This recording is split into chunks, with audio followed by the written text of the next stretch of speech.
Royval back in studio, and we have a special guest this time. He's a sharp too. He's Dave Ross. He hosts Big Bets on VSiN, and he hosts the First Strike podcast. Dave, thanks for coming by. Great to be here, and the First Strike podcast would not have the success it has without Nick Kalikas being on the show for the first year. So wherever you get your podcast, check out First Strike. What we try to do is find those best values each and every week for a fight card. Yeah, and you mentioned it. No stranger to betting, not just sports, fights, UFC action. Yeah, you can't get enough of this stuff, right? So, yeah, that's what we try to do. And I, as Nick well knows, I don't like to lay big chalk, so I try to find those plus values. And I think maybe in the main event, Brendan, that maybe we found a little bit. All right, well, let's get your first bet on the main event. These guys have plays as well, but what are you doing here? I never want to cross the real sharps here, but I'm going to go with 250 on the main event here for Alexa Grasso, and I like Alexa potentially to get this done via decision because, again, these women have not been to the uncharted waters here of championship rounds. I think it'll go there because I think there'll be a little bit of pace to go to this fight here. Look, we saw Grasso is no stranger to her back, beating Joanna Wood with that submission in her last time out. We know Araujo would like to get the fight down. I could see that this fight stalls out a little bit on the ground. Grasso's better with her hands. She's quicker. She's younger. I really like Grasso in this spot via decision here, plus $1.25. Okay. You know I love those mean reversion spots, and that's exactly what this main event is offering us. We're looking at two fighters that have a combined 3 finishes in 16 fights. So below that 25%. But guess what? They're in a weight class where about 40% of the time, those fights finish inside the distance. Regression, progression expected. And when you look at the Grasso side, that's exactly what she's doing. Where over her last 3 fights, she's gotten a finish. So that's 33%, a little up from her 22. And I think that continues, especially up a weight class. 5-round fight, not 3-round fight, getting me close to 2-1. I got to bet that 145 to get that generous close to $300. I like what I'm hearing from these guys. Excellent work. I'm going to agree with Dave. I'm also going to go with Grasso here. At minus 215, there's still some value. I actually bet her at minus 185, a bigger bet. But as the line kind of increases, you got to be a little bit more careful. As the line drops, you can put more on it. But for me right now, it's 322.50 to win about 150 on Grasso for all the reasons I gave earlier. And again, I agree with Dave as well. All right, co-main event. Mentioned that Cub Swanson has that plus money as he drops down to 135 pounds. Trying to play spoiler for his welcome is Jonathan Martinez. And it's the name, Cub Swanson. He's got power, so he's always live. And that's why we're getting a bargain on the Martinez side, who's coming in with a ton of momentum, is not at any disadvantage when you look at least the data tells me that in the striking. And then in grappling, he should have a slight advantage, coupled with 10 years younger. Those fighters tend to win 2 out of 3 times. And he's coming in once again on the Cub side where he's having to cut that weight. So I'll go ahead and take the minus 205, lay 410 to win 200. All right, there you go. The bet on Jonathan Martinez for Yanni. Let's go to the top 5 flyweight matchup. Not often you're going to get a top 5 guy, Dave, with plus 200 or better. That's what you're getting with Brandon Royval. Yeah, I was kind of licking my chops when I saw this price point here, right? And so I again, not the smartest guy in college, but use that transitive property, okay? And I look at what Askarov did when he stepped up in competition against Kai Kara-France. Didn't go very well for Askarov, right? We saw what Brandon Royval did to Kai Kara-France. So I know what Askarov wants to do. The Dagestani fighter wants to control this one down on the ground. Easier said than done against a guy like Brandon Royval, who will throw up sub attempts from anywhere, right? So I think he has the advantage clearly with the hands at over $2 price point here.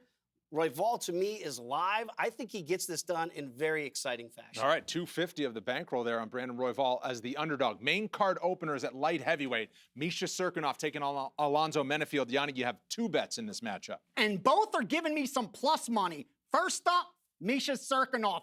And the reason's obvious. First time we're getting him at this kind of plus money, and he's had a very difficult, tough strength of schedule. This is a good spot for him against a Menefield who looks the part, and that's why he's so chalky. And then I know everyone thinks this one finishes quickly, but just give me over that 7.5 minutes at even money. And look at the Menefield side. He's a little below that finishing rate for the weight class. Again, even though he looks the part. And that's what we're getting the discount for here. So I'll bet 100 to win 100. Yanni, I love where your head's at. And I do kind of like the dog in this one a little bit in Cirkunov. But to me, I'm going to play the under. And the reason why I'm going to do it is I look at Menefield, and I think it's going to be a kill or be killed situation. He wants to throw those hands, throw those bombs early in that first round. So Cirkunov might wait a little bit to try to get this fight down to the ground and look for a sub. Menifee could overextend, and that's why I think it's a live dog scenario here, but he also has that power, and maybe if Serkinov's on the back nine of his UFC career, he might be able to get him out of there earlier. I'm going to play $200 on the under 1.5. All right, a middleweight action fight is expected between Dushka Tadorevich and Jordan Wright. Another prop, this time we're going to Nick on guys that don't see the judges' scorecards very often. This is going to be one of the most exciting fights on the card. There's no way it's not, right? These guys both deliver. Their finishing potential is there. And most of us out there, including a lot of you guys that actually watched the show and already got your bets in, crushed that under 1.5 rounds, right? It opened around -135. I got in at -155, 65, 75, 85 on up. And there's still value at under 1.5 where it is right now.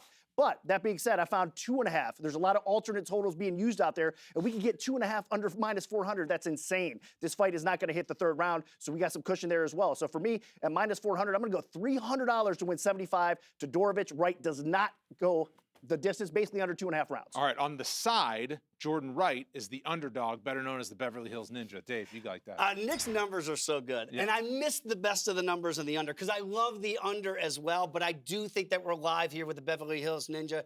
It's going to be chaos, right? We all know he doesn't want to go deep into the night here. I doubt it hits the second round here. That's why I think the under is such a good play. But at plus $1.75, well, I don't know if Tadorevich can really keep him off because he's not a big one-strike guy to look for a knockout here. It's more of a volume guy. So I think Wright's going to be crazy as style would normally do. That's what he does inside that octagon. I think it's be 5 minutes of fury. Give me the Beverly Hills Ninja. I think he gets it done. Jordan Wright's never been to a third round. Never mind a judge's scorecard. All right, on the prelims now, there's a middleweight matchup between Jacob Malkoun from Australia and Nick Maximov. Nick? Now, I can't promise you this is going to be as exciting as the last fight that we just touched on. But we do have a grappler versus grappler stylistic matchup here, wrestler versus wrestler. And I think they kind of cancel each other out pretty well, and we're not really sure who's going to get top position, who's going to grind the other person out. I'm getting Malkoun at plus money. I already took him at plus 145. If you're getting plus 15, even money, anything on the plus side, you got to go with the dog here because I think there's going to be a lot of exchanges, a lot of transitions, and I think Malkoun is actually the better wrestler here, and we're going to see it play out. So for me, I am going to bite. It's going to be 150 for me to win about 172.50 on Malkoun to get it done over Maximov. Could not agree more. This is the prototypical coin flip, and you're paying a tight premium on the Maximov side. Not surprisingly, he comes from the Diaz camp. There's going to be that premium involved. He's got a built-in fan base already. They're going to bet him at the window, and I think that's why we're getting Malkoun, who's plus 40% ROI over his 4 UFC fights at still a dog price. So at plus money, I'm on the same side. All right, Yanni, I'm coming back to you. Piera Rodriguez is undefeated. She's taking on Sam Hughes. Hughes getting the plus money. A nice little bounce back-to-back victories for her. Yeah, and Sam Hughes, I'll tell you this, she lost her first 3 fights, won back-to-back, and she's outperformed the betting market. That's correct. She is not supposed to be 2-3. In fact, the average closing line for her is close to plus 300. So she should be more like 1-4, 1-3, not where she's at 2-3. So the fact that she's outperformed the betting market, to me, is why she's plus ROI, and she's still an underdog here against Rodriguez, who's coming in with a lot of hype, but this is a step up in competition. Your favorite in that spot haven't proved it yet, so I'll take the plus 140 and lay 100 on Hughes. All right, Yanni empties the bankroll of $1,000 on Sam Hughes there. All right, one final side here, and Tatsuro Taira is an exciting prospect on his way up. Very young, he's undefeated. You're going prop on him. I am, and I really think this might get done earlier because if we saw him in his UFC debut, in victory, it got a little bit dicey there against Candelaria the first time out, right? He almost got stopped in that second round. Of course, the third round, he almost got a stop himself, goes to the cards, he gets the win. I think it'd be a little bit more patient.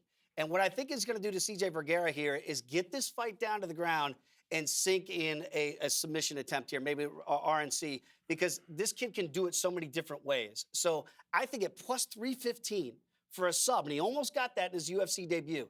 A little bit more patient, not as reckless as we saw the first time around. You'll see the best of Tatsuro in his second go-around here in the UFC. Watch out. This kid's special at 125 pounds. I love that price at plus 350. He's the 7th youngest fighter on the UFC roster. I think he was born in 2000. So, oh, my. Yeah, yikes. We all Don't do feel the math. older. All right, back to you, Dave. Parlay, 3 legs. Yeah. Your last $100. What do you Well, like to Nick's point, right? I'm not going to lay the big price tag here with Alexa Grasso because I didn't get the best of the number, but I will put it into a 3-way parlay. So I'm going to take Grasso in case she gets it done sooner than I think. I do think it'll hit the cards, but I'll take her just straight out to win. I mentioned Taira here in the first fight of the night. I love him at at this price point in a parlay. Going to lay that over $2 price tag here. And then I do look at the Cub Swanson fight against Martinez, which is a very intriguing fight. If it was a 5-round fight, I might play the over at 4.5. I'm certainly going to play it at 2.5 because I don't think Martinez will get Cub out of there. He's not a big puncher, so I think Cub will be able to survive here. I love the over 2.5, so I take those at $100 and I get it to plus over $2 here in the three-way parlay. There you go. We got to keep up with the parlay theme. I also have a 2-leg parlay that I'm going to cash here this weekend for you guys, and it includes Henry at minus 365 and Brito at minus 360. You parlay these guys together, 227.50 to win about 142.84. I think stylistically they're in good matchups. Alexander coming in on a very short notice. It's just a bad stylistic fight for him. And of course, we know Assunção. He's been great, but I think his best days are kind of behind him. So parlaying these guys together, it's going to cash. Do it. All right, Nick's got that 2-leg chalky parlay trademarked at this point on the show. And if you watch the show, you know that we like to have a little bit of fun at the end, a little crossover play because we're in the books. Why not? We're going college football. There is a monster slate of college football this weekend. No shortage of ranked opponents tangling, and these guys are going to be ranked opponents tangling in a second. Nick, we'll start with your bet. You could bet the entire college football card. What is it? I'm going to take NC State over Syracuse at plus 3.5. A lot of sharp actions have been coming in on the NC State side. They took +4. They're taking plus 3.5. Again, I got an inside look behind the counter, so I see what's going on here as well. So for me, it's NC State right now at plus 3.5. I got to go with it. I hate going against Nick Kalikas, but I'm going to do it. Give me the Cuse, baby. No place like Dome. I'm turning my back on the Wolfpack on this one. If Leary doesn't go for NC State, Nick, that's where I think it's a real problem for that Wolfpack offense. Nobody at Syracuse undefeated at this point. I've been to the Dome. I've watched games there. It's going to be a raucous environment there at the Carrier Dome. I'm taking the Cuse, and I'm laying the 3.5. You're turning your back on the pack, and Don't there's turn no your place back. like Dome. This guy's writing poetry over here on his college football bets a couple of times. The days of Donovan McNabb back in upstate New York. Yanni, okay, you're divorcing yourself from that. You're going a Big Ten play here. Yeah, and I'm going to look at the total. We gave total in the NFL. Let's go with college football, and it's Penn State, Michigan. Total opens 50.5, gets bet up to 53. Since then, it's been coming back down. It's back to 50.5. I'm going over. Forget the steam on the under. Don't be afraid of it.